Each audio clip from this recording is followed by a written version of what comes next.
Hey there, and thanks for tuning in to Squash Radio. My name is Connor Malley, and I'm your host. Before we get into today's show, I wanted to share a little bit about me and why Squash Radio exists. So I've been a passionate squash player for almost 20 years, but what makes my path slightly different from your average squash player is I've also made squash my career. I've worn almost every hat and worked in almost every role in the industry.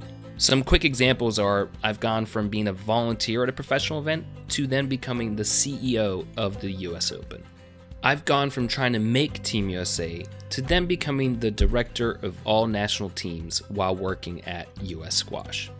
And I've certainly gone from just playing on squash courts to focusing on how the sport can grow in the United States.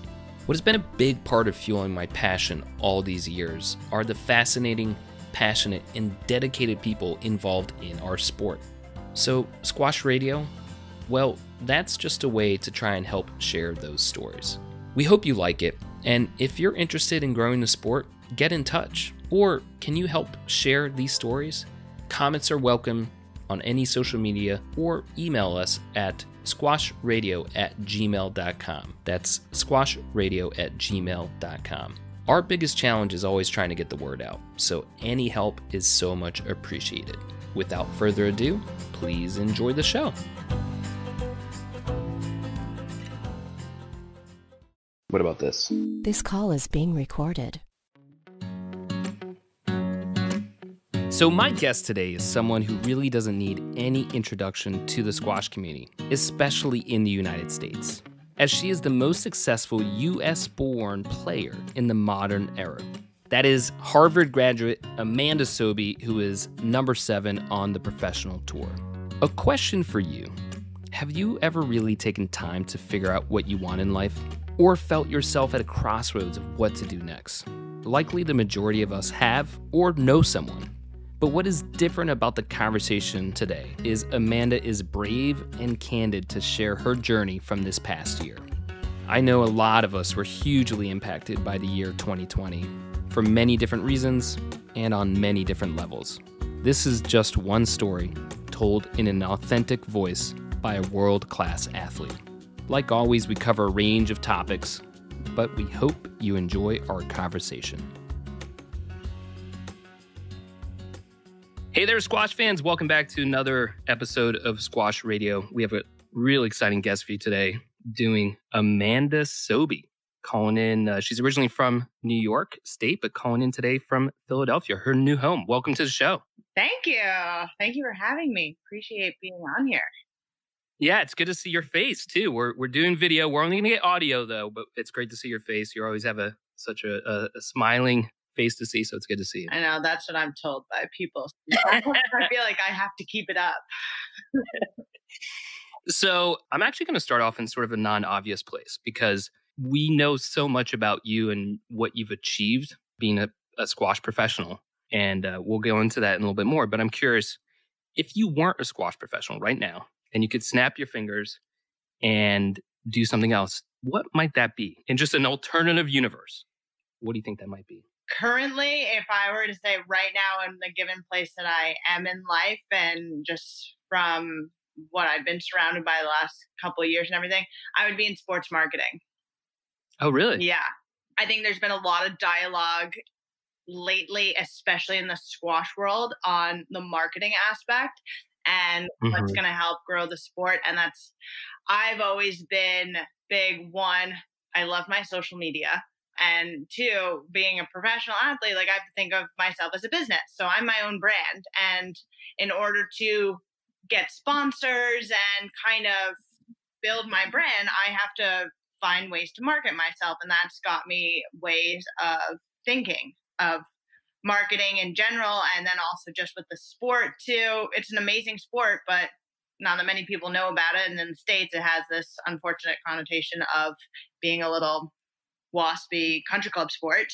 And so it's trying to find ways to bring squash into a bigger light, bigger, even better light too, and market it to the masses. So that's got me thinking. And with all of this downtime, I've been able to take some marketing courses and just learn a little bit more, since that's something I want to go into post career anyways.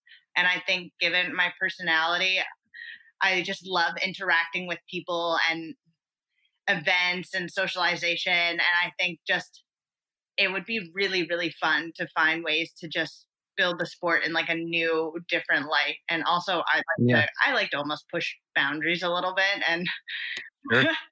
I will say, having known you for, gosh, it's been almost 13 years at this point.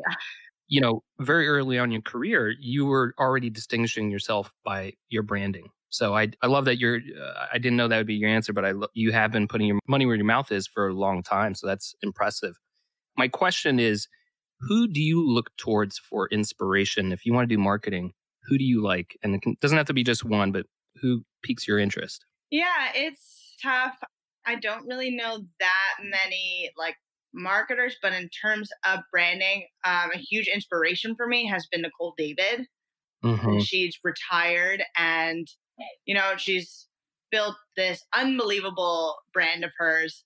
She has this huge legacy to leave, and she's put a lot of thought into how she wants to leave her legacy and what she wants to do. And that's something that I truly admire. She's a unbelievable athlete, unbelievable person. And I've gotten to get the chance to know her a bit the last couple of years as she's been transitioning into retirement. And I've just loved it. Like I've been loving picking her brain on one, how you're able to remain being a world class, like unbeatable athlete for years on end. And also now that she's transforming into this new role of being a retired athlete, but she's still leaving this unbelievable legacy with her. And she's an inspiration to so many people. And it's something that I want to be able to do the same when my time comes in retirement. I enjoy marketing myself, and it's hard to. Seth Godin's very interesting from a inspiring guy, like ways to really help communicate. But there's a gentleman with a philosophy who and practitioner of Gary Vaynerchuk, or Gary V. I mean, Oh he is yeah, just I've heard about Gary. Yeah. amazing. Yeah, he's really been a huge inspiration for me, and even just starting this podcast. And anyway, he's all about branding. So you're already well on your way of doing that. One thing I did learn when I was out with my injury was get a head start on what you want to do when you retire, because you never know when that's going to happen. Yeah, it's very true. And I think you're right about your assessment of the sport. And I just see a ton of opportunity in terms of really help telling more of the stories of athletes. Absolutely. Because I think that's really what people fall in love with, right? Within all the other sports, whether it's Kobe or Derek Jeter or Tiger Woods, I know all those names spark sort of different emotions, but we all have an association to it because of a reason. And we hear their stories. Absolutely. That's what I've been trying to tell people, especially in the higher organizations. But you can't really sell the sport of squash. If you're a squash person, you're going to appreciate it. But if you don't know squash, you're not going to give a shit about these rallies. But you are going to gravitate towards the stories of the players. Yeah. I think we can admit that even though that's a gap that's still out there in terms of being able to tell these athletes' stories, who would you say, like if you could tomorrow, like, hey, I want to tell the story of maybe pick one female and one male athlete, who would those individuals be? Yikes, putting it on a spot. Male athletes, one, I think there's two people there's so many different stories. So like, let's say Mohammed Shirbagi's has a story because he's an Egyptian guy, and grew up in Egypt, but he doesn't have that same mold of an Egyptian where you stay in Egypt, you live with your parents until you get married, in which case the parents buy you a house that right near them. And it's just very kind of, you just stay within Egypt, everything. And he kind of broke out of that mold by going to England, and he was very independent. And at a young age, right? At a young age, which like no Egyptians really do that. And it's tough. And you can just see how much it's shaped who he is today, and just having that upbringing in the UK, and like by far like mentally one of the strongest squash players. Yeah. And so I think just his story is unbelievable. I think Paul Cole has a fantastic story of just someone who grew up not really being one of the best squash players, and he's worked really, really hard at it to become one of the best squash players. And I think that's inspiring to showcase that, you don't have to be this junior talent to become one of the best in the world in the end.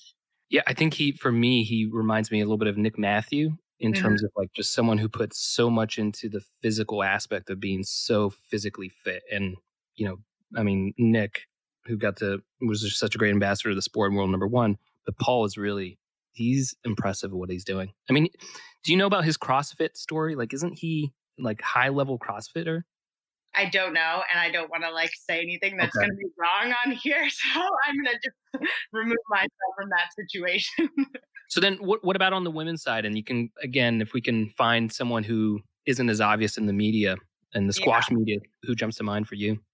This is not to be bragging, but I consider myself to have an interesting story, especially going the college route and then playing professionally afterwards, along with rupturing my Achilles and coming back from it. So there is an interesting story to my life as well, and being a dual citizen and having that U.S. upbringing, but an Egyptian father, which Egyptians are the dominant country in squash. So that also is interesting. And then for other women, the Egyptians all have they're all so good at squash and they have interesting stories, but I'm trying to think of ones that people don't really know. The Gillis sisters as well, coming from Belgium, and now they're both in the top 20. I think that's phenomenal. Well, I mean, I think part of the challenge here that we're identifying is there's actually a lot of great stories to be told, and it's just what is meaningful to that community. Exactly. So where I would like to transition to and part of the reason why I reached out to you about doing this interview was one of the most recent blog posts that you did on your website. Yes. Glad that you read it. Yeah. I mean, I often read a lot of what you put out there, and it just kind of struck a chord that it was just you're trying to shed a light on what it's like to be a professional squash player. And it really felt very honest. And I think there's even more things that you maybe didn't include there. And we don't have to, just say whatever you feel most comfortable. But what I thought I would do for any listener out there who hasn't read your post yet is I would set the stage by giving a little bit of context on your post. So I'm going to read a little bit of what you wrote. All right, go for it. And mind you, I am kind of taking two sentences and combining them so they're not exactly how they wrote them. I don't want to be called out for falsifying here. But so here's the quote. I'd packed up my belongings in my Boston apartment by myself and moved to a new city and unpacked everything by myself in the midst of a global pandemic. It was stressful enough, and I went through some major personal issues that left me emotionally and mentally broken by the end of the summer. With my disappointing tournament results, I found myself at a crossroads. My motivation was at an all-time low. The United States was raging with COVID, and I did not know when my next tournament would be. I realized I had to decide to either go all in and put my head down and work, or start transitioning out of being a professional squash player and start looking for a proper job. I stood at this crossroads deep in reflection for a while. Yeah, well, those are some heavy sentences.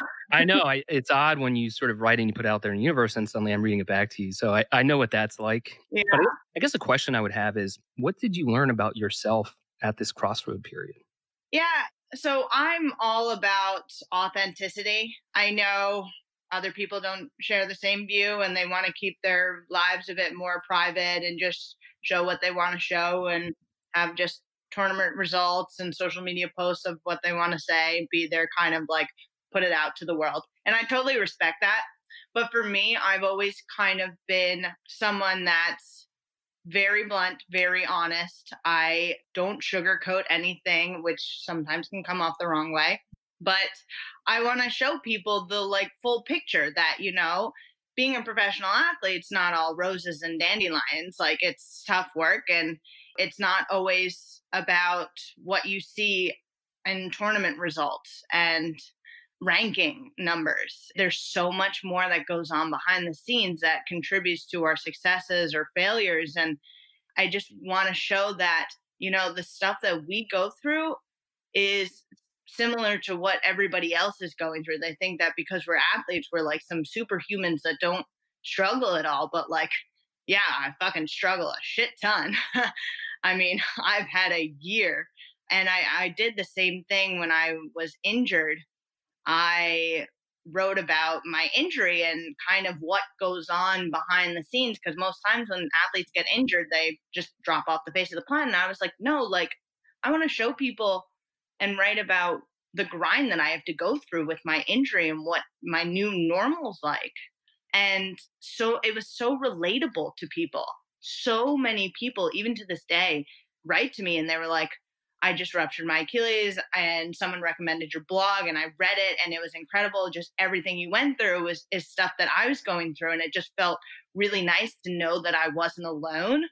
And hearing that is inspiring, like to know that I help somebody, even someone I've never met before. Just to know that, like, the stuff that I go through or the stuff they go through is the same stuff that I go through. And I feel like with my platform and being a professional athlete, I feel like I have this platform to share that I go through struggles as well, that the stuff that I go through in life is stuff that everybody else goes through. And we all struggle, and like it's okay to not be okay. And like, but from that, like, choose not to give up. And I think that was the big thing that I learned this year, was that I wanted to play for myself. And I kind of got to that point where I lost a little bit of my purpose and like love for the game. You said that you want to play for yourself. Does that mean prior to this, you felt as though you were playing for others? It wasn't so much others, but you have a lot of external motivation. So like you want to play for the crowd, you want to play, with US squash, like you have the USA on your back and you want to kind of do it for them and the organization. And you're just pumped up and fueled by all of these external factors that you just, when that was taken away, when like crowds were taken away, our funding was taken away, like all the support, and it was just kind of left down to me a bit. And I had to kind of face myself in the mirror and be like, am I willing to do this for myself? So all of those external reasons kind of went away, and I guess, metaphorically speaking, very exposed in terms of like what you were thinking and feeling. So did it kind of hit you all of a sudden, or was this a gradual building aspect? I think it has been a little up and down in the last year. I haven't had the best results. I've struggled with little injuries and loss of motivation. And I just kind of wasn't as excited being on court and competing that I had been in the past, which happens. I mean, athletes go through it, like, and anybody goes through burnout, really. Yeah. Yeah. It's just finding a way to come out of it instead of letting it kind of take over and then you just move on from it or you quit. And I think I have, like, as much as I do love being on tour, it's been tough on me mentally, just with like the highs and lows of it all. Sorry. Yeah. No, I definitely know what it's like. I think that just as you're saying that the challenges that you as a professional athlete face, that someone's an average Joe, that they rupture and injure themselves, you're going to feel a lot of the same things. We're still human. Yeah. And I think that, I've done a lot of entrepreneurship and it's just constant failing, and it's okay because I'm always learning, but it still doesn't mean that it's very much, it's a path that you do alone, frankly. Yeah. And so just knowing that there are others out there going through a similar thing, even if it's not the same, it's like, hey, this is challenging. So I hear you.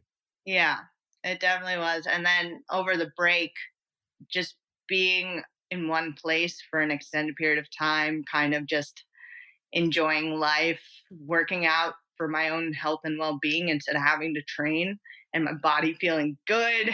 I was injury free, and mentally, like I was pretty happy for majority of the lockdown. And so when I did come back into being on tour and I didn't have great results, and like I was just very much feeling very much on my own and underappreciated by kind of US squash dropping our funding and everything during this time, and just support in general.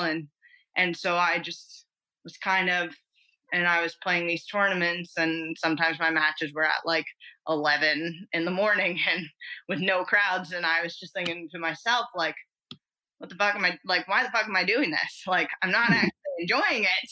Yeah, because it's not easy. It's not easy at all. And Yeah. I'm killing myself. And I had some shitty losses and came back after a month away and like barely making rent. And I'm like, well, do I want to continue doing this when I don't really know when the next tournament's going to be? Or Yeah. should I start looking for something else? Yeah. So it sounds like you're able to recognize like, hey, I'm at this crossroad, right? And where did you look for, whether it's reading or support or people, or like, how did you start kind of trying to tackle that problem? Yeah. I think I spent a week where I didn't even touch a racket, think about squash whatsoever. I just hung out with my friends and like Yeah. my closest group of friends. And I kind of told them like how I was feeling, and they all said, they were like, you can't quit. Like, you're so inspiring to so many people. Like, you have no idea the impact that you have on all these people. Yeah. And I kind of lost that a little bit and I forgot about it. Well, we don't always hear it, right? Yeah. And we don't, I think it's almost human nature. Like we bypass successes because it just feels like a given versus the failures we live a lot more deeper. And the reality is we learn more from our losses, Yeah. So I think, and it's interesting through this past year even for myself is just practicing gratitude. Yep. And it really is interesting. There's an element that I just thought that this was like, okay, practice gratitude. That sounds good. But when it clicks from like being genuine and embedded into what you do on a daily basis versus something that you have to quote practice. I don't know. It's the equivalent I would say is we all know we should solo in squash, right? Go practice. So the difference is showing up to the court and just hitting balls, or showing up and it actually benefiting you. And I think that's the sort of difference for the practice versus aiming for it to improve. Yeah. And so I'm glad, like, when I was able to surround myself with people that I truly love and who care about me. And I think that it's been tough with the pandemic in general, just not being able to get that social aspect. And I didn't realize how much I missed it. And it helped a ton. And it kind of just hearing from my friends and those that they believed in me. And, you know, I just felt kind of a little bit alone. And to know that I had all of that, all of their support, all of their belief, to hear that I inspired them, I inspired others. And it made me realize that, you know, I don't want to quit. I don't want to go out this way. Yeah. I have so much more to give. And regardless of whether I achieved or not, there's no way that I was going to give up yet. Yeah. Let's just say, and hypothetically, you found yourself at this crossroad again in like, a year, 2 years, 5 years, 10 years. What do you think you might do differently? I think it's tough when you're kind of in this dark place a little bit. It's hard to kind of remove yourself out of it and look in, or kind of see this light at the end of the tunnel a little bit. And it almost feels that you're just aimlessly walking in the dark, and all you can really do is just put one foot in front of the other and just hope that like at some point you're going to make it out to the other side. But, I think tough times make tough people. And I almost view these like difficult times in life as a way to see how strong I am mentally and physically and emotionally, just how strong I am as a person.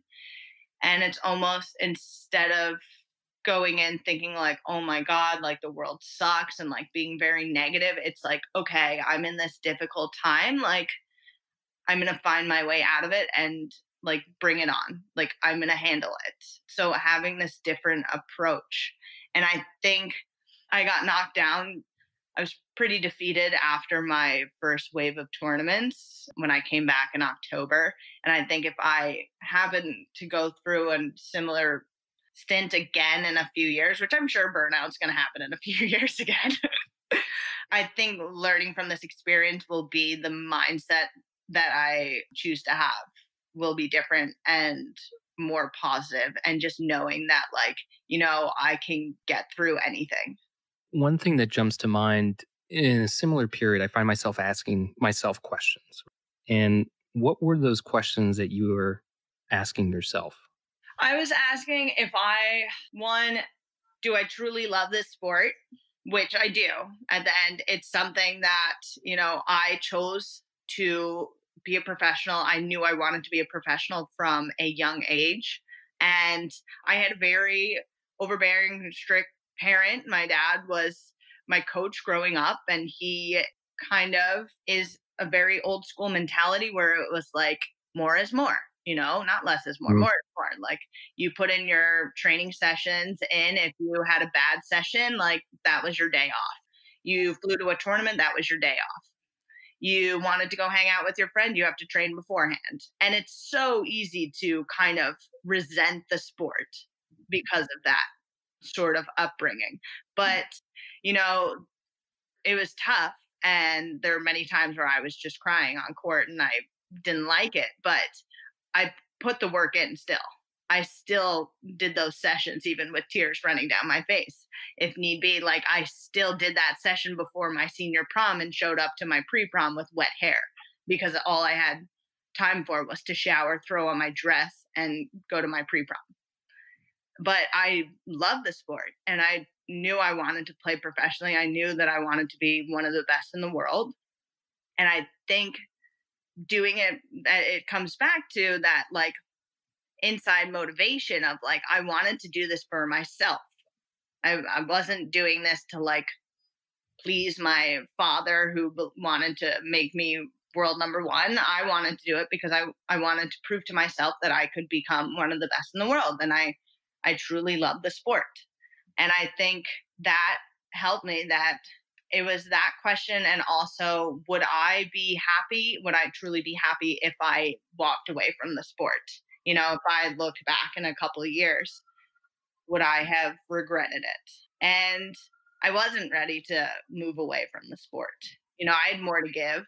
Yes, if I went into maybe marketing, it would have been fun for like a stint, but seeing my peers and competitors playing in tournaments especially once the pandemic hopefully comes to an end and life gets back to normal and we're playing the full circuit and everything, like, I'm going to miss that. I'm going to miss competing, even if right in the moment I'm kind of like very anti-competing. But it was those two questions. And I knew that it would have been an emotional decision in the moment had I just decided to transition out or just not care as much, because deep down I really did care.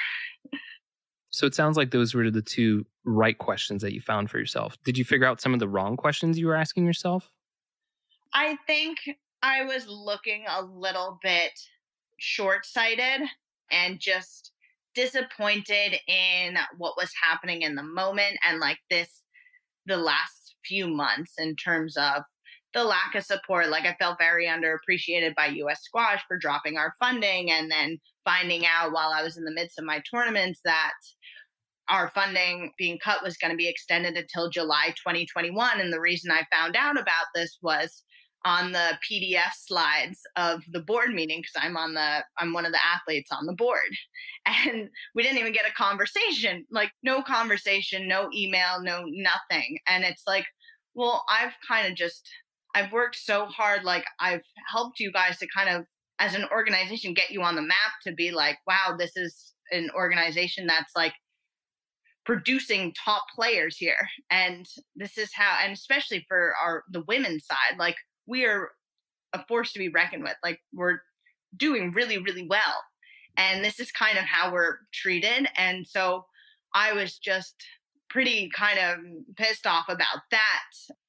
It was a little shock to the system, competing with in tournaments with minimum crowds and just not having that sort of external like support, even if the crowd's against me, like just to have that rowdiness. And so I was just thinking about all very much in the moment. And, I just moved down to Philly. I didn't really have a coach here. I didn't have a fitness coach here. Like, there's just, I just felt very much doing things on my own and with little to no help. And I was like, oh my God, like, why It's am I overwhelming. doing this then? Like, Yeah.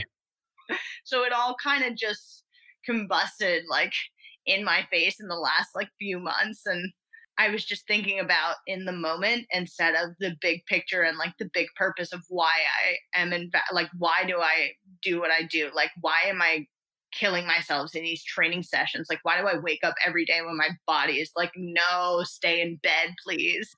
And like, I go and do these like disgusting treadmill sessions and like ghosting for an hour. You mentioned losing the support from US Squash, and I'm curious also, and I actually do want to talk, we'll drill down more into like Team Sobhy, but if we think of that from, well, let's go there. So there's Team Sobhy, I know, but every player has this, right? In terms of, there's a lot that goes behind the scenes to make anything work, and individual players are no exception. And the way I kind of carve this up is there's the business side of things and then the player development side of things. So I'm just curious, on the business side, there's manager, agents, sponsors, like that kind of stuff. So, with US Squash cutting their funding, were there other sponsors that were in a similar position?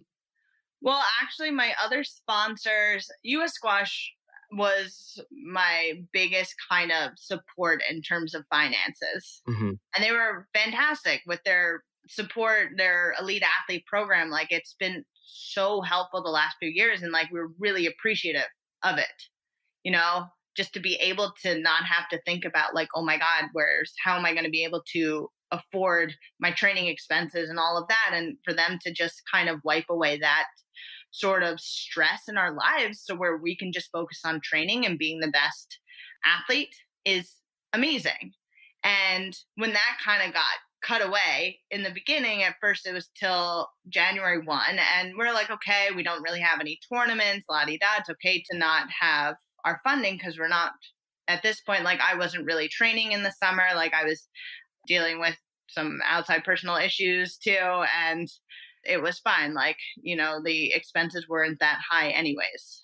But fortunately, my other sponsors, Head, Squash, Teuton Shoes, Squash Zone, Beam, they all stuck by me. And like, I love them for it. And the fact that like they stuck by me during this financial like catastrophe for so many businesses and the pandemic and everything, and they still believed in me and they still wanted to support me. Like, that's something I am truly grateful for. And I can't thank them enough. Yeah. In terms of other people on Team Sobhy on the business side of things, who else helps you with this? Well, I have a manager. It's Dynamics 7. It's Daryl Selby. He's a male professional player, and that's his business. And so he's managing a couple of us players, which has been super helpful. So I don't really have to be the one negotiating contracts for myself, which is kind of awkward. And I can just kind of send everything to him, which I love. It's like one less worry for me. And because he's a squash player, like he's looking out for us. He knows market and squash, and he's not trying to like jip us out on anything. Like he's looking out for our best interest, which is nice to have. He's a great guy and so well positioned for this stuff. And contract negotiation is a skill, right? So if you're doing it only once or twice a year, like versus someone that's doing it, so that makes a ton of sense. And Daryl's, I love what he's doing. Yeah, so that's been super helpful. And that's pretty much on the business side of things. That's Team Sobhy. And, I'm personally, for me, I only want to like be sponsored by companies that I believe in. I'm not big on just doing it for like the money or the paycheck or like, or that kind of stuff. If it's a company that I believe in and I want to help and be a part of, I am more than happy to get sponsored by, which is why I'm very happy with the sponsors that I have and hopefully get some more in the future. Is there a sponsor or a type of sponsor that you feel like you're missing, that you just want to put it out into the universe? I'm missing the like big corporate sponsor or something, like one, I go Hmm. to the clothing sponsor. So Nike, Under Armour, any of those, like, would love that. But yeah, I think just having like the Egyptian players, they have the CIB Hmm. in Egypt, and to just have a major sponsor that's kind of just like plastered right dead center on my gear would be phenomenal. Yeah, I mean, in the US, I mean, sponsorship dollars are just such a real struggle. The number of professional tournaments that go on here in the US has a ton of tour prize money, but a lot of those events are barely break even, marginal profit, or lose money. So Yeah. I think it goes back to the marketing aspect that we need to bring more attention to this and then get those kind of dollars through the door. Hmm. So, in going to the player development side, talk through who's on the Team Sobhy there. Yeah. So it's a big team. I need a lot of support to function basically. But I've been and prior to being in Philly, I was based in Boston for, let's say, 5 years. Yeah, after college. And then I was 4 years at Harvard. So I was 9 years in Boston, which is a long time. Yeah. And I was working with Thierry up there, and my fitness coach was Micah Logan, who I started working with right after college. And they were kind of the glue to keep me together. And they've been so helpful, and I can't thank them enough. And then as the years kind of went on, I realized you need a little bit more than like a squash coach and a fitness coach. And so I got a nutritionist when I ruptured my Achilles. So she's based, actually, half my team already is based in Philly, which Hmm. was super helpful too. So my nutritionist, Nairi, she's amazing. And my sports psychologist I was with Amy Gross, working with her for a few years until she went back into the corporate world. And then I'm working with Dr. Eric Zilmer, who's the athletic director at Drexel. And he's been phenomenal. You're working with him in terms of sports Sports performance, psychology, yeah. sports psychology. Yeah, he's a great guy. Yeah, yeah, he's a phenomenal guy. And then in terms of physio, like I had someone up in Boston that I was working with on the regular. And also when I ruptured my Achilles, I did part of my rehab, the like second part of my rehab down in Philly with Joe Zarrett at his place there at Rehab and Fitness. So I have half my team in Philly, which has been great and has made the transition a bit better, like a little bit smoother than just going in completely blind and starting from scratch. And the squash community here in Philly is fantastic. I mean, everyone has been so nice and just welcoming me and being like, oh, if you need anything, happy to help. Yeah. But I think with the pandemic, it's been difficult to find a coach to work with down here and also a fitness coach. So I've had to kind of look outside or elsewhere, even like virtually if need be. I still keep in touch with Thierry, but it's more on a consulting level and like at tournaments just because he knows me for so many years. But I've been getting on court a little bit with Gilly. I got on court with him a bit this summer. And then also Mustafa Bayoumi. He played at St. Lawrence. He's an Egyptian guy. And he's coaching at a club out in the suburbs in Philly. And so I've been working with both of them while I've been here. And they've been so helpful. And I really appreciate that because otherwise, like, I would have been stuck between that. And then the Racket Club of Philadelphia has been so kind in giving me a membership to allow Oh, me to wow. be there. Yeah, Great club. fantastic. And so when I did get back into training, when I did make that decision to kind of put my head down and get back to work, I needed to find some joy in squash again. And I needed to have fun being on court again. I didn't want to just go into training and just get on court and do the same kind of silly routines with zero purpose. Like I needed to find that love again. And I found it in the form of playing 2 against 1 versus the pro shop guys at the Racket Club, James Asher, Robbie Whitehouse, and John Lumley. And it's been so much fun and super competitive. Yeah. And who's Oh, are you guys ever I have a 6-0 record. 6-0? All right. So, All like, right. so pissed. I love it. I like it. We're going to take a quick break to hear a word about our sponsor. So, Lee, we want to thank you for being our first sponsor on Squash Radio.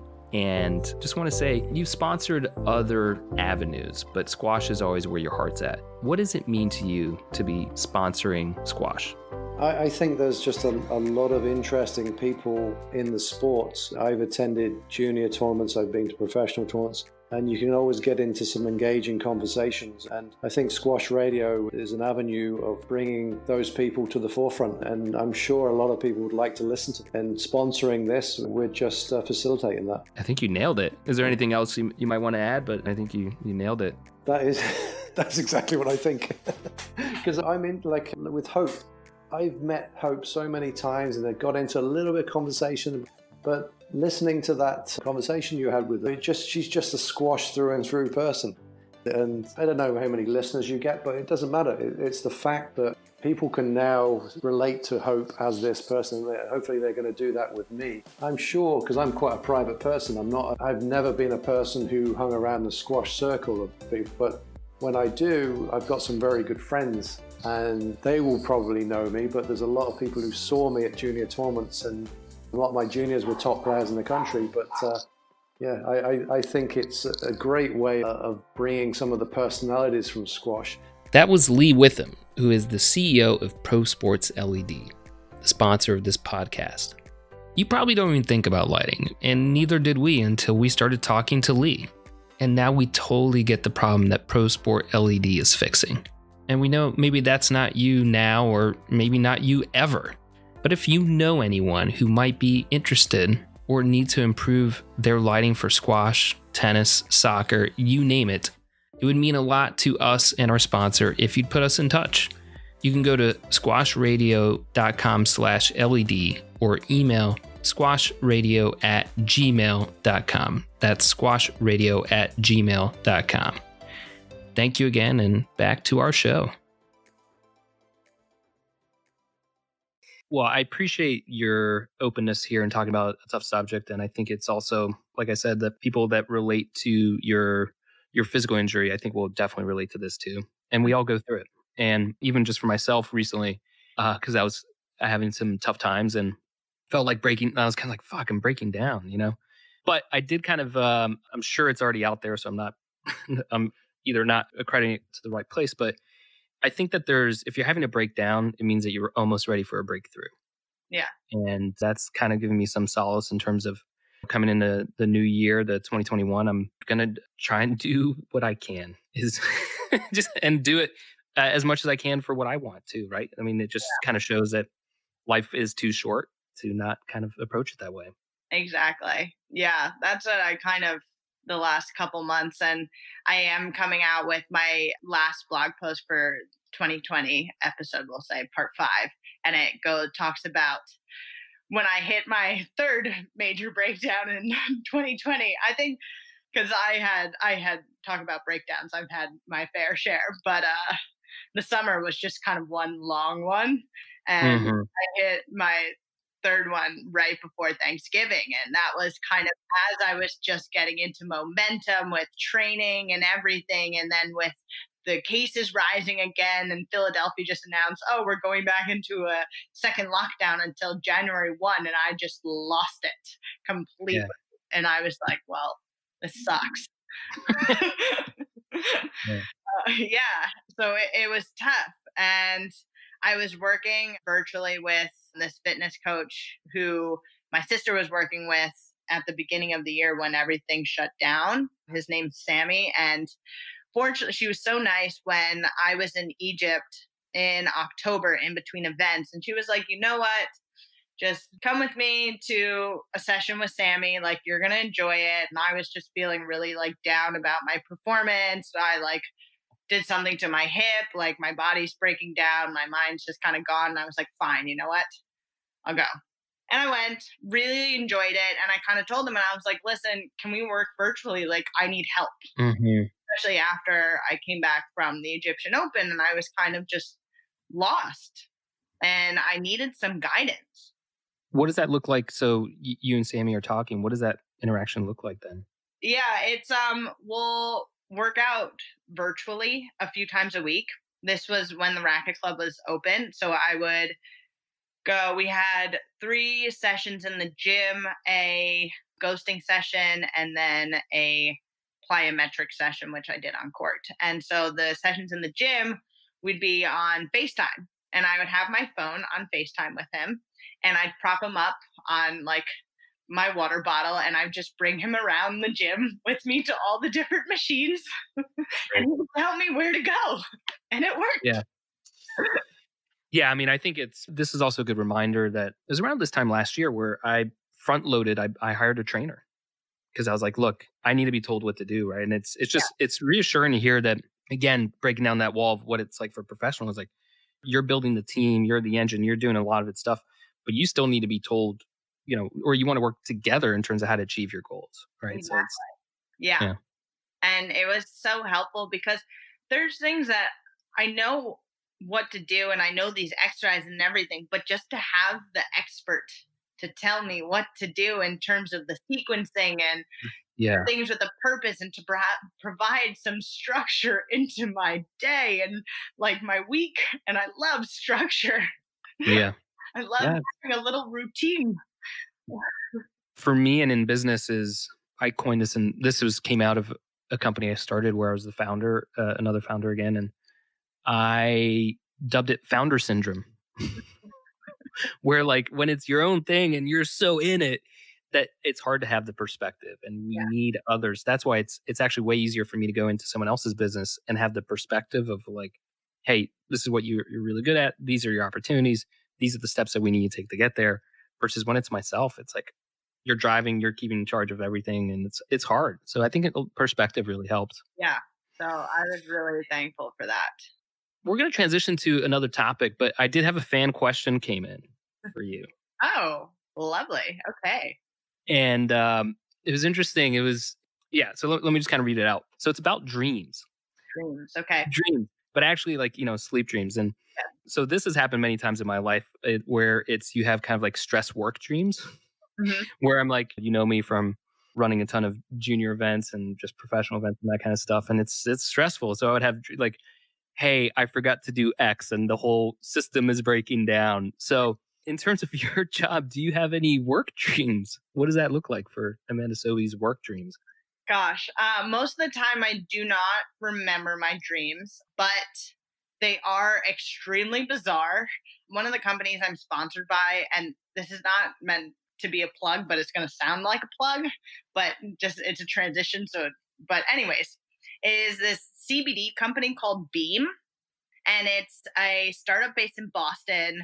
My best friend got me some products for my birthday a year and a half ago, and I absolutely love them. And like when I was in Boston, I reached out to them and I was like, hey, like, do you sponsor athletes? Like, I'm a la-di-da professional squash player. I love your products. They're THC free. They're completely 100% free of any sort of banned substance. So it's perfect for professional athletes. Basically, all the CrossFitters are using them now. And they came out with this sleep product called Dream. And it is this powder that tastes like a cinnamon hot cocoa. And I'm obsessed with it. Literally, like, anybody who knows me knows that I just like talk about Beam Dream all the time. And I've gotten so many people hooked on it, and it gives you the best night's sleep ever. But the weirdest thing is that it gives you the wildest dreams. I haven't figured it out, but it just gives you the most bizarre dreams. And so I think almost every night I have some weird wackadoodle dream, but I can't remember it ever really the next morning. So that was kind of the landing of the plane in that conversation. So no, like I'm playing the US Open and then I forgot to string my rackets and I have to play the tournament. Most of the time it's not really like squash related. It's just weird. I like it. And just to clear something up, because you said it's THA free, which means, and it just means that it's a non-activant, that it won't induce any sort of hallucinogenic qualities, right? Yeah. So it's strictly CBD. Yeah, I'm a huge fan of that kind of stuff. I haven't done it nearly as much, so now, hey, dream, I gotta get, or beam dream, I gotta get out there. So before we go into our quick fire questions, which there are some questions I ask every guest, one of the last topics I had for you was talking about identity. And what I mean by that is this is a hot topic in my family because we're Irish American. Like literally both my dad was born in Ireland, my grandfather was born in Ireland, but my mother and my grandmother are American. So there's a hot topic of like, and I have dual citizenship myself. And so, we talk about this and it's interesting generationally, plus like where we go in America, how we view each other's like, are we Irish American, American Irish, American in Ireland, American, So I'm just curious about how I suspect you've had a similar experience a little bit. And so, tell me what it's like being, or how would you define yourself? Yeah, I say I'm Egyptian American, or I'm happy. My mom's. And you have a passport? I do. I'm a dual citizen. My Arabic is visible, and I don't really look Egyptian at all. But my Gaelic is terrible. Yeah. But it's always nice to be a dual citizen. And my mom was born in the US. My dad was born in Cairo. But growing up, I think I've always been proud to be Egyptian. It's unique, and I pride myself on being different. I absolutely love the fact that, when I'm in the US, I can be like, yeah, I'm half Egyptian. My father's from Egypt. I also, because I like to push boundaries and kind of speak up or clap back at people, sometimes also we were raised Muslim, and, the Muslim religion and faith doesn't get the best rep, especially in the US. Mm-hmm. So I've always loved growing up when people start. You still practicing? No, I'm not. Yeah. No. But I've always loved when people kind of bring it up and they talk badly about Islam and Muslims, and I would go tell them, I was like, I'm Muslim. And I'm like, I was brought up being Muslim. I was like, not all Muslims are bad people. Like, that's the thing. And when they kind of talk bad about, the Middle East and the whole region and Egypt and everything, like, I love to just tell people, like, I'm Egyptian, and then people are like shocked by it so it's always been something that I'm very passionate about, and I'm really grateful for being half an American, half Egyptian. And I think the same thing too. I love whenever I'm in Egypt, like, I love being that obnoxious American. I think I just don't want to fit in. That's the main thing. Well, it's interesting you say that. I feel like I've never fit in, so I've always stuck out. Yeah. And I think I've just become very comfortable with being in that position. So it's benefited me in the long run, but that doesn't mean it was hard going through it for me. Yeah. But I have a question. What was your youngest memory of going back to Egypt? Well, we went to Egypt a lot growing up. I would say probably since I was 6, we would go there every year. And before we were squash players, we would go, this is when my parents were together, and we would go just on holiday, see family there and enjoy the pyramids. And then as we became squash players, we would go there for squash. And that's all we did all the time. So a question there is, when you fly back to Egypt, does it feel different to you? I mean, you travel the globe. So when you arrive in Egypt, does it feel any different to you from any other country? Yeah, I think the one thing that I don't entirely like about Egypt is that I'm not my own individual person. I am Khaled Sobhy's daughter. Everybody knows my dad in Egypt. And so I'm just not that independent there. And it wasn't until this last trip that I was there the last few weeks where I felt the most independent, and it only took about 20 years. But I always relied on him to drive us everywhere, speak the language, the phones. And so I very much needed him. I was very dependent on him there, and it just kind of tied my identity to him instead of being my own individual person. And because my dad is so well known in Egypt and everybody likes him and all of that. Every time I saw somebody, it would just be like, "Hi, Amanda, where's your dad?" And I'm like, is anyone excited to see me? I was like, "I'm doing fine, thanks." So I just kind of got used to saying like the small talk in Arabic, like, "Hi, how are you doing? I'm fine, thanks." And then they'd be like, "Where's your dad?" And I'm like, "I don't know, somewhere over there." And that was it. Yeah. Yeah. Well, I do feel so for me in going to Ireland, I didn't move to the States, so I was like 14 myself. And so we did go to Ireland fairly frequently growing up, but it always felt different to me. Like just being on Irish soil. It felt different. I don't know how else to explain it than it feels more home. And it's another point off of what you just said about I would always be introduced as either Cormac's son or Ernie's son. Yeah. And actually generally more speaking, I get introduced as the grandson of. And I think that is because in America, we're very much self-identity based, but like they'd be like, "Hey, this is Amanda. She's originally from New York, but went to Harvard." Yeah. Right. Like, so we try and bridge these connection points. And I just think in America we don't have much tradition, so to speak. Like we're a cross-pollination of so many people. So I wonder if that plays in at all.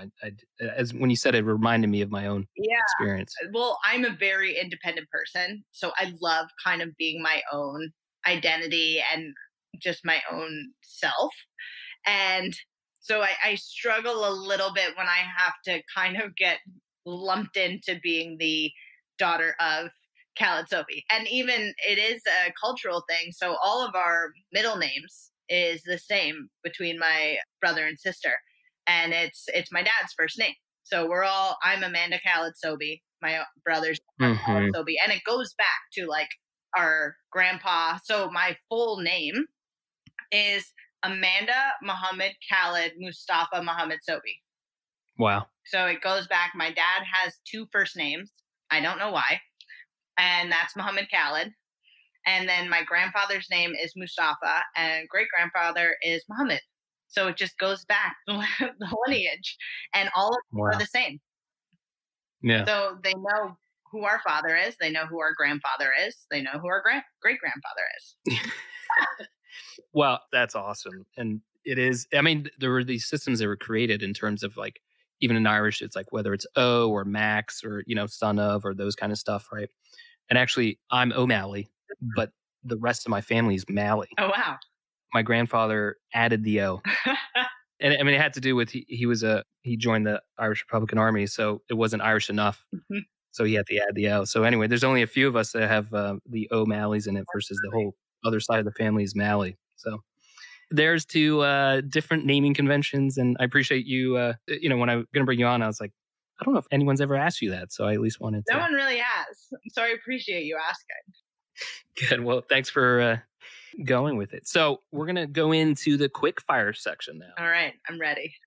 And what we do is we break this up into two different parts. One is actually about squash. Okay. Because and it wasn't until later, like episode 20 or something, where a guest asked, like, "Hey, do you mind if you ask me some questions about squash?" I was like, "Yeah, for a squash podcast, we should definitely do that." So it's broken up into two sections, one about squash, the other one about just some standard questions I ask everyone. So the first section, and we're going to give you 90 seconds on the clock. Okay. You can spend a little bit more if you need to, or you can be however short you want. Either way, we'll try and give you a little bit of time limit. And we're going to go through different areas of the sport. And I'd love for you to highlight what you love about that area, and then also what would you want to see improve. Okay. So we got the hot topic, number one, 90 seconds, pro squash. Oh, the thing I love about it the most? Yeah.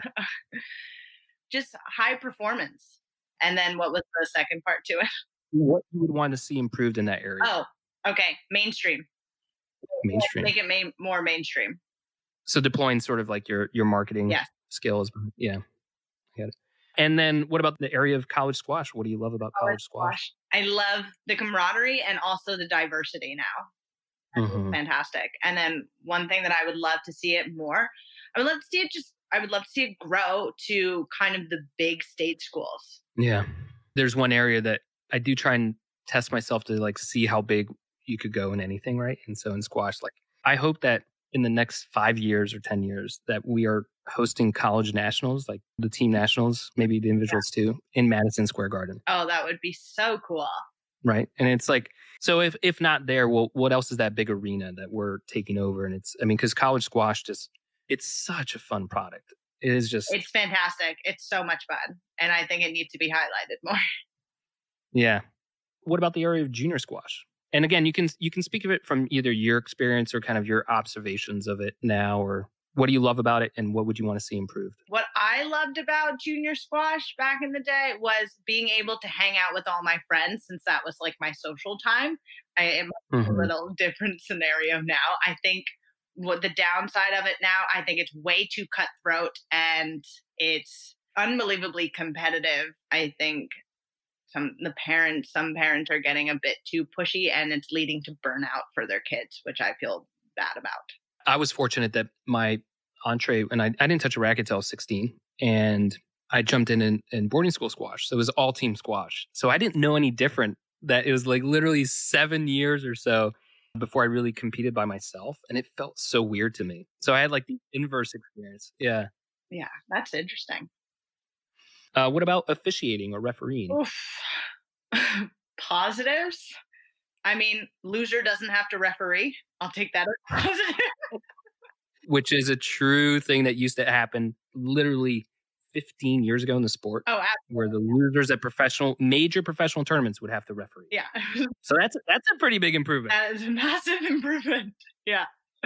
Downfall, I don't think that they get paid enough, in which case there's no incentive to become a referee and to actually make referees better. Yeah. I mean, I think overall funding in the sport is not where we would all desire it to be. Yes.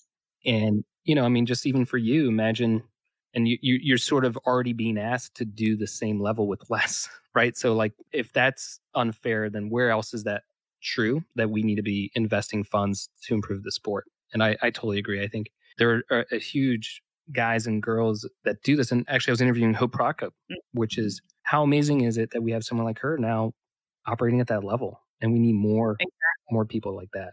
So, yep. What about desired future plans for the sport? Ooh, I would love pros' desired future plans for the sport. Well, to market it, I would love to put on showcase events in cool, iconic locations around the U.S., like the Octagon in Vegas. I think that would be awesome. Mm-hmm. And also to put on a proper professional squash league in the U.S. that has money for pros and, is a team environment. And on the team, you can get singles and doubles players to kind of bridge that gap in the U.S. I feel like you've been reading my secret notes, because those were exactly, those were two on my list too, because I think America, we understand team sports more. We understand like, hey, let's root for Boston. Let's root for LA. Yeah. Like, it's really hard to, when you roll up to a match, be like, okay, there's 10 Egyptians, there's 3 French. Like, who am I supposed to pick who to root for? Exactly. Right? Like, that's a challenge. So I definitely agree, in iconic places we can do that would be great. The other one I would say is also diversity of products. So we do a lot of tournament squash. Mm-hmm. I'd like to see the league structure, see more team squash. Entertainment squash is something we really need to get into. And this has happened more, I would say, ad hoc, but formalize more the exhibition tour. I totally agree, of putting on showcase events that aren't tournaments and rankings or ratings, none of that, but it's like fun exhibition, invitational, like just you come for the experience. I would, in my role when I was at US Squash, and really I was helping liaise with the Pro Tour in the UK and Europe and helping the US promoters, I would dissuade everyone from running tournaments. Yeah. Especially the first year. Like, don't jump in with so many restrictions, right? Start small, get your feet wet around it. Because then with every tournament, there's so many more restrictions that come with it and challenges. So I think there's a lot of opportunity. Yeah, well, good to know. I'm going to pick your brain after this. Yeah. Well, we're going to switch into the standard quickfire questions. And if these goes nowhere, it's no problem. That's on me. But we'll start off easy with, do you have a favorite documentary? I did watch The Last Dance. That's a documentary. Mm-hmm. That was unbelievable. I watched that twice. It was so good. Did you really? Yeah. Oh, the other one that's amazing is The Weight of Gold, HBO. I don't know. It's about Michael Phelps narrates it, and it talks about the just the pressures behind being an Olympic athlete. And I watched that when I got back from my first wave of tournaments in October, and it resonated. It hit close to home. Was there anything, I mean, right there, Michael Jordan and Michael Phelps, was there anything that you gleaned off of? Obviously, there's so much we could, but was there anything you're like, oh, I need to incorporate that in my mentality or something? Did you take away anything that you're trying to do now?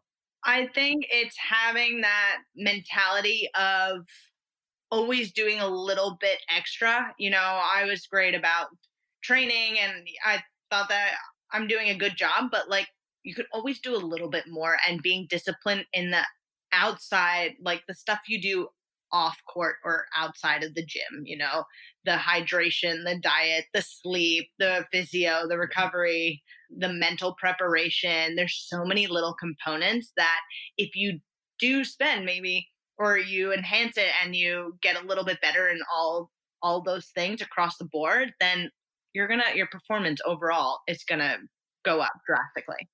Yeah, it's interesting for me here because I'm guilty of being a perfectionist, and it's with business, it got beaten out of me. Where is it that you always want to push to do a little bit more because the small changes end up making a big difference. Mm-hmm.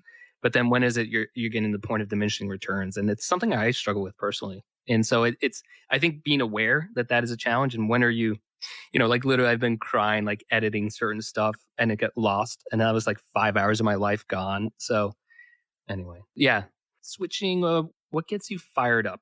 And this can be either in squash world or outside of it, like in life. And it can either be you're fired up because you're pissed off, you're angry, or you're fired up because you're like excited and it just energizes you. So you can go in any direction you want, but what gets Amanda Sobhy fired up? One is, this isn't that kind of like deep, but music gets me fired up. I grew up with music. My mom's a school music teacher. I grew up playing the French horn, the piano, singing. And so music was a big part of my life. I even have a tattoo of music on my wrist. So it's just something that I feel like when you can't really express yourself in the form of words, or you need a feeling or emotion, music's always there. And I've always found music to be there for me sometimes when I just don't have people to rely on for that. Do you naturally gravitate towards like, hey, I need to pick up my French horn and play? Or is that you go towards your playlist? I go towards playlist. So now I go towards listening to music, and the only music that I do is just singing for fun. I want to be able to join a choir again to be able to sing. I would love that, but just haven't found that here in Philly. And it's always been listening to music. Do you have your 2020 anthem song?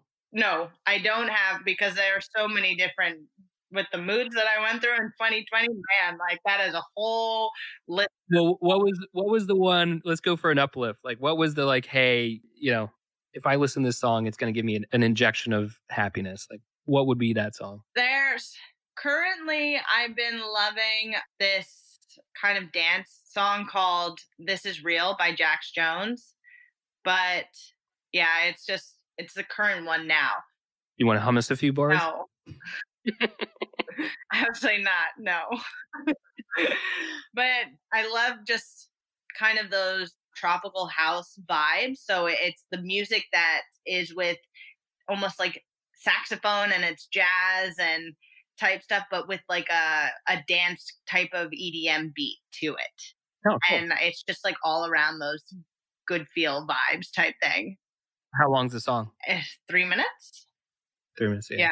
There's certain songs like, I don't know, that like 5 or 8 minutes long and just kind of like take you through an arc. And I love that kind of stuff. When you describe it, remind me of a couple songs. But next question, what is something that brings you disproportionate happiness? And what I'm going to give a quick caveat is, I think family, friends, pets, or what have you can all bring us happiness. So that's kind of the obvious place you might go. But it can either be an activity or something. So a couple different ways you can go with this. But what is it that would bring you disproportionate happiness? Well, I know in terms of family, but she's a little special one. My 98-year-old Granny Babs. All right. You're right. You're right. That one comes in, especially if you cross the threshold of 95, I think anything gets in. 98? 98, yeah. And wow. so I haven't seen her since January because she's in a retirement home. And with the pandemic, it's been really tough. Like, they're not allowing guests. And if you do, you have to get a COVID test a week before. And so it just hasn't worked out, unfortunately. But she has this amazing aide, and we FaceTime the aide and then FaceTime Babs. Yeah. And just having her kind of make it through this year when she thrives off of social interaction and exercise. And like that's kind of been taken away from her. And she's been hanging on and staying strong. She's just such a positive, like, ray of sunshine. And I love putting her little workout videos. She's always dressed impeccably, and she's like doing little squats and arm raises with dumbbells. And I love just putting that on my Instagram for everyone. Oh, that's great. Well, I think that also brings other people disproportionate happiness. So it works all around. I like it. Next question is, are you familiar with TED Talks? Yes, a little bit. Okay. So the scenario here is you're going to give a TED Talk, but it can't be something that you're widely known for. So it can either be something that people might not know about you, or something that you're interested in exploring and then would give a talk about it. So what would be your TED Talk for this? Well, let me quickly pull an audible and say, so you're at Harvard, 4 years. Well done. Thank you. Was there a class that just kind of like sticks out in your mind that like, this was a great class? I'm actually laughing because I had this conversation with my sister last week. And I was like, I don't remember any classes I took. I think I remember, because we were talking about with our family, my brother was there too. We were talking about like the jokey classes that we took. My mom was like, Omar took one that was the interpretation of dance. Amanda took one on chocolate. And I was like, and I told her, and I was like, I just remember that because I took that senior spring as in like a fun class to take. And so those are kind of the only classes that I remember my last semester. And even then, I think I only remember 2 of them. Yeah. I couldn't tell you, honestly. I got the piece of paper though, but couldn't tell you what I learned. All good. For me, there was a journalism class I took. And I mean, I knew I wasn't a good writer, and this just highlighted it too, but it gave me a deeper appreciation of how to actually have a chance at writing and how to be pithy with words, how to be very economic in your word choices and get to the lead and that kind of stuff. And we were able to like shadow, this was in Ohio. So the closest city to us was Columbus. So we would shadow like some people on the beat report or that kind of stuff. So anyway, that one would jump to mind for me. I'm glad that you have a class that stood out. My TED Talk could be on how to get through Harvard as a student athlete and not remember anything. I like it. So the last question we'll end on, and again, I really appreciate all your time here, is there a book, and because this also is a podcast, feel free to use a podcast, but is there a book or a podcast that you would recommend and why? Ooh, so in terms of, I'm more of a reader. I haven't really gotten too much into podcasts. If I do listen to podcasts, it's the Whoop podcast. That's WHOOP. Were you guys weren't classmates, were you? No, but so Will Ahmed, who's the CEO of Whoop, he was a senior when I was a freshman.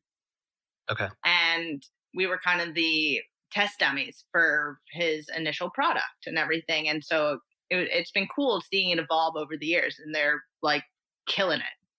We need to give a special shout out for that, because it's not just killing it. Like, this is someone from the squash world who started a company out of nothing and is now, it's up there. I think the valuation's $100 billion. Yeah.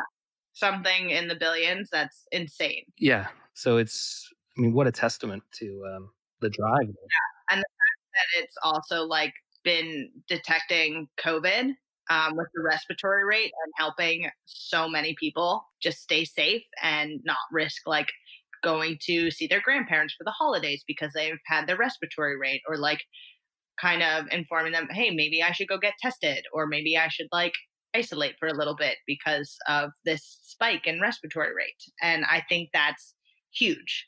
I know we're going to look back at this period in time and just be like, the fact that we're not using so many more wearable devices to kind of tell us what's going on with our body is going to be laughable in about 10 years. When I go to a doctor and they take my heart rate and they weigh me once, I'm like, are you kidding me? Like, I get that done multiple times daily and all this. And it's like, it just more data can really help inform us as people, and specifically athletes need it a ton.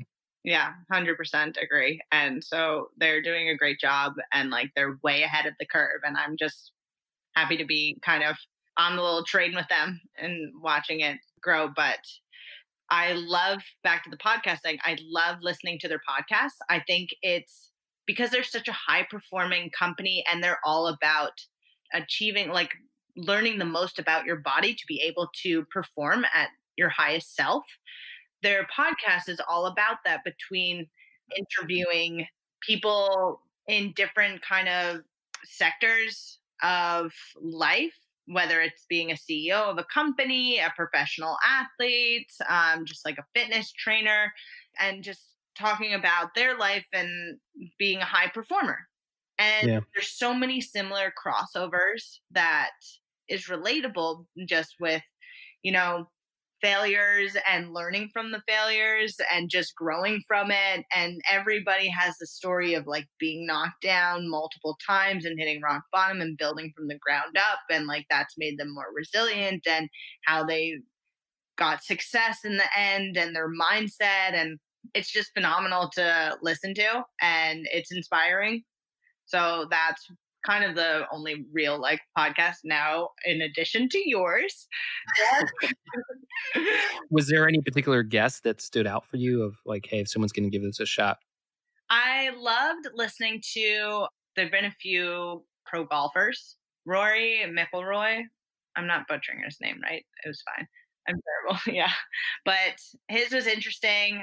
I'm terrible with the names, but there's a bunch of others. Honestly, I haven't, even just their podcast on the data and how it works and like what it means, like more in depth about quality of sleep and what's going to help you achieve the best kind of recovery. It's just learning these little things to then have for your own knowledge. And I think knowledge is power. So to just accumulate all of this knowledge to be functioning at your highest self and be a high performer is amazing. Completely agree. And I would echo that. I think performance is performance, and regardless of where you deploy it, that's what we're aiming for. So on that note, I'm going to just thank you again for your time and for everything you do, for wearing the red, white, and blue, and for continuing going on. And I know all the squash fans out there are excited about, you are doubling down, and we can't wait to be cheering for you. And, you're still very young in this journey, and you are already having such a big impact. So we can't wait for the next 10, 20, 30 years to come. So thank you for everything you do for the sport. Thank you, Connor. I really appreciate it. And thank you for having me on the podcast. Anytime. Well, thank you so much for your time today and for joining us on Squash Radio. We hope you enjoyed this latest episode. But before you leave, we just have one quick last message. As you know, Squash Radio wants to help tell some of the best stories from Squash World. But in order to do that, we want and welcome your help. Do you know a person or a story that involves squash that is interesting, funny, moved you, you care about, reflects your passion for the sport? Well, share it with us, and let's try and get it out there on the air. You can email me at squashradio@gmail.com or reach out to us on social media. Again, thanks for your time, and, well, until next time, be well and have fun.